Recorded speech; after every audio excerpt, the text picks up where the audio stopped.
নমস্কার বন্ধুরা, সবাই কেমন আছো? আশা করি সবাই ভালো আছো আর আমিও ভালো আছি। তো আজকে হচ্ছে কৌশানী একটা প্রোগ্রাম ছিল, তো আমরা সেখানে প্রোগ্রাম থেকে বাড়িতে এসেছি। এসে দেখি আমার বড় ননদ আমার মেয়ের জন্য কেক নিয়ে এসে রেডি ছিল।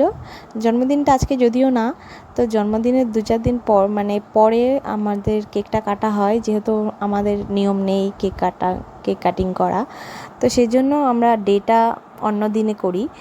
তো ও যেহেতু ছোটো, ও তো বোঝে না, ওর আনন্দ সব বন্ধুরা কাটে, ওরও ভালো লাগে সেই জন্য।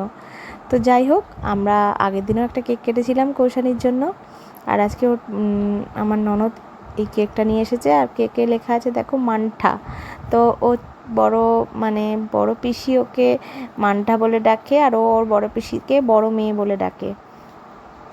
তো এই ছোট্ট ব্লগটা দেখো, এত পছন্দ করে ও কেক খেতে যে ও নিজের কেটেই মুখের মধ্যে নিয়ে নিয়েছে।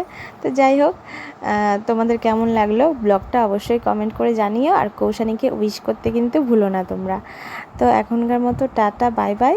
সবাই ভালো থেকো, সুস্থ থেকো, সাবধানে থেকো। পরের একটা আবার ছোট্ট ব্লগ নিয়ে তোমাদের সঙ্গে দেখা হবে। আর সাবস্ক্রাইব করে দিয়ে আমার পাশে থেকো। এখনকার মতো টাটা, বাই বাই। আর কৌশানী, তুমিও বলো টাটা। টাটা।